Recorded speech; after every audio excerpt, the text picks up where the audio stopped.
Welcome to another episode of Kombucha Talk. I'm not going to stop doing this until I get sponsored by kombucha.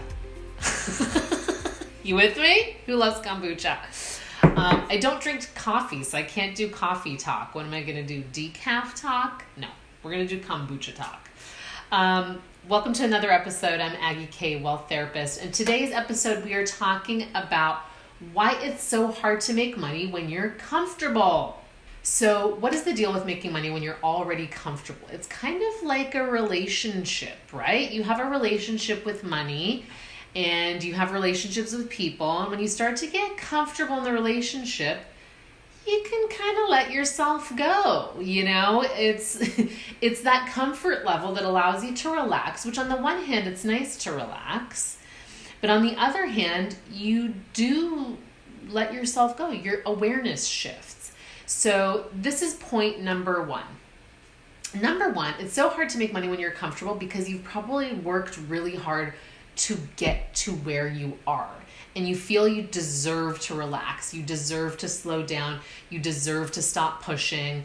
And you kind of want to break, right? That's part of the reason it's so hard to make money when you're comfortable, because you've worked hard to get comfortable. So why should you keep pushing? And there's a deeper question than that, which is about pushing versus allowing, that you need to look at. But just if we're just talking about the piece about being comfortable, it's because you need to acknowledge that it was hard to get where you are and that you don't want to work as hard to get to the next level. So that's the first piece you need to acknowledge. So the first piece is take some time to refuel from whatever felt like an uphill battle to get to where you are. Take some time to refuel, regenerate, repurpose, and rejig how you're going to get to the next place. That's how you're going to shift that. But that's why it's hard to do, because what most people who got somewhere important, myself included, that first 6 figures or that first big milestone that you got to probably had a lot to do with willpower. And that's exhausting and it's not sustainable. And it's why usually people start to backslide after they hit a certain milestone. They get that job, or they hit that 6 figures, or they get the thing that they thought would make life easy, and they start to backslide because we recognize that that same method isn't going to get us to the next level.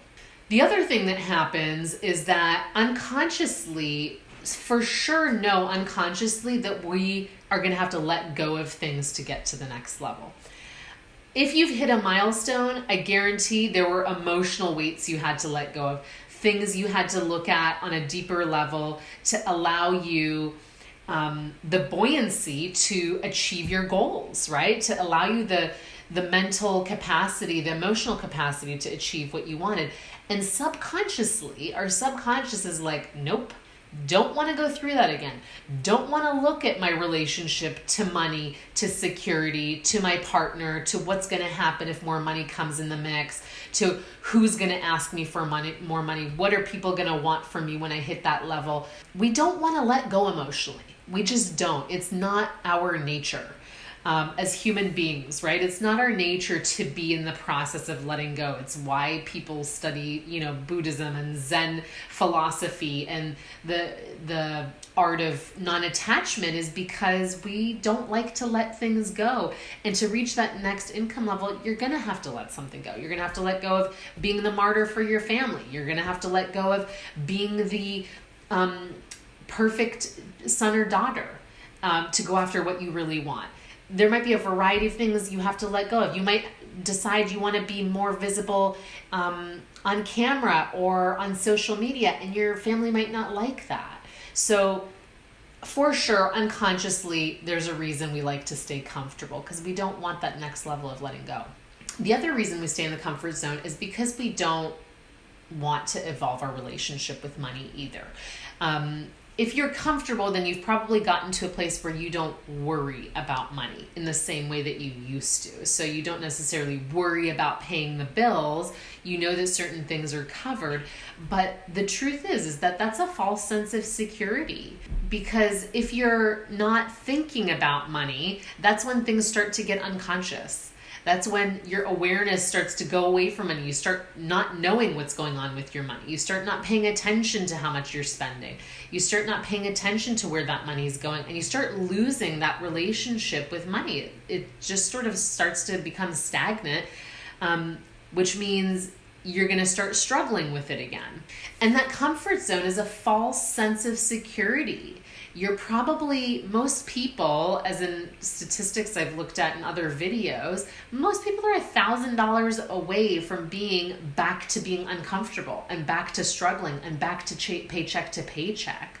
Some of you watching might have more money in the bank, but that comfort level can also just represent not wanting to grow anymore, not wanting to grow with your money, not wanting to evolve, and just feeling like you're done, which is fine. Back to the first point, that you can take a break, but make it a conscious break versus just deciding to stay comfortable and not moving forward.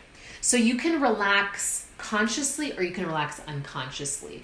And if we're going to be in a comfort zone, make it a conscious comfort zone. I'm taking this time right now to regroup, to fill myself creatively, to organize my life better for my next stage of making money. But figure out what the next, make that framework visible to you so that you're not unconsciously choosing to snowball or decline back into a deficit again. Because really quickly, comfort can just turn back into being in a place of unhappiness. And that's not what we want to happen. We want to take our breaks consciously and be able to move forward from there. The other reason we stay in the comfort zone is because most of us are only programmed to fight for ourselves or to fight for our momentum or evolution when our survival button is triggered, right? So when something is due, when we're really in the red, when our house is on the line, when a bill is due, then we motivate. And it's kind of like waiting for the last shoe to drop before we get our stuff together. And there could be an attraction to the adrenaline of that. So in which case you need to start looking for adrenaline in other places in your life because it's going into your money category, which is not a fun place to have to always dive to the bottom to come back up.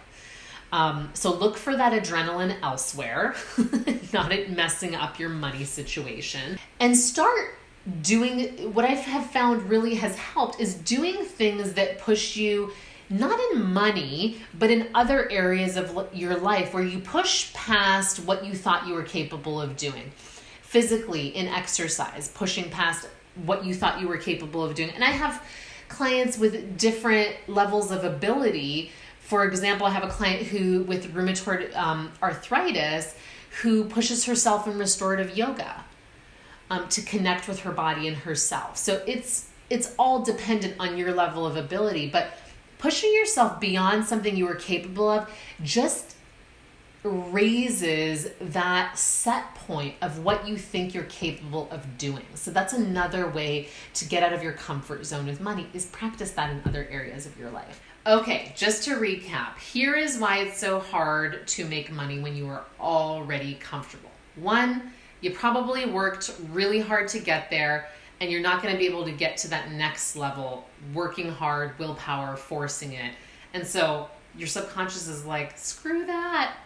Number two, because you unconsciously don't want to let go of more stuff. You don't want to face, bigger fears, what you have to let go of, difficult conversations, what's going to happen to your relationships. You probably don't want to face that. And you want to just idle for a bit, which is fine as long as you frame it that way.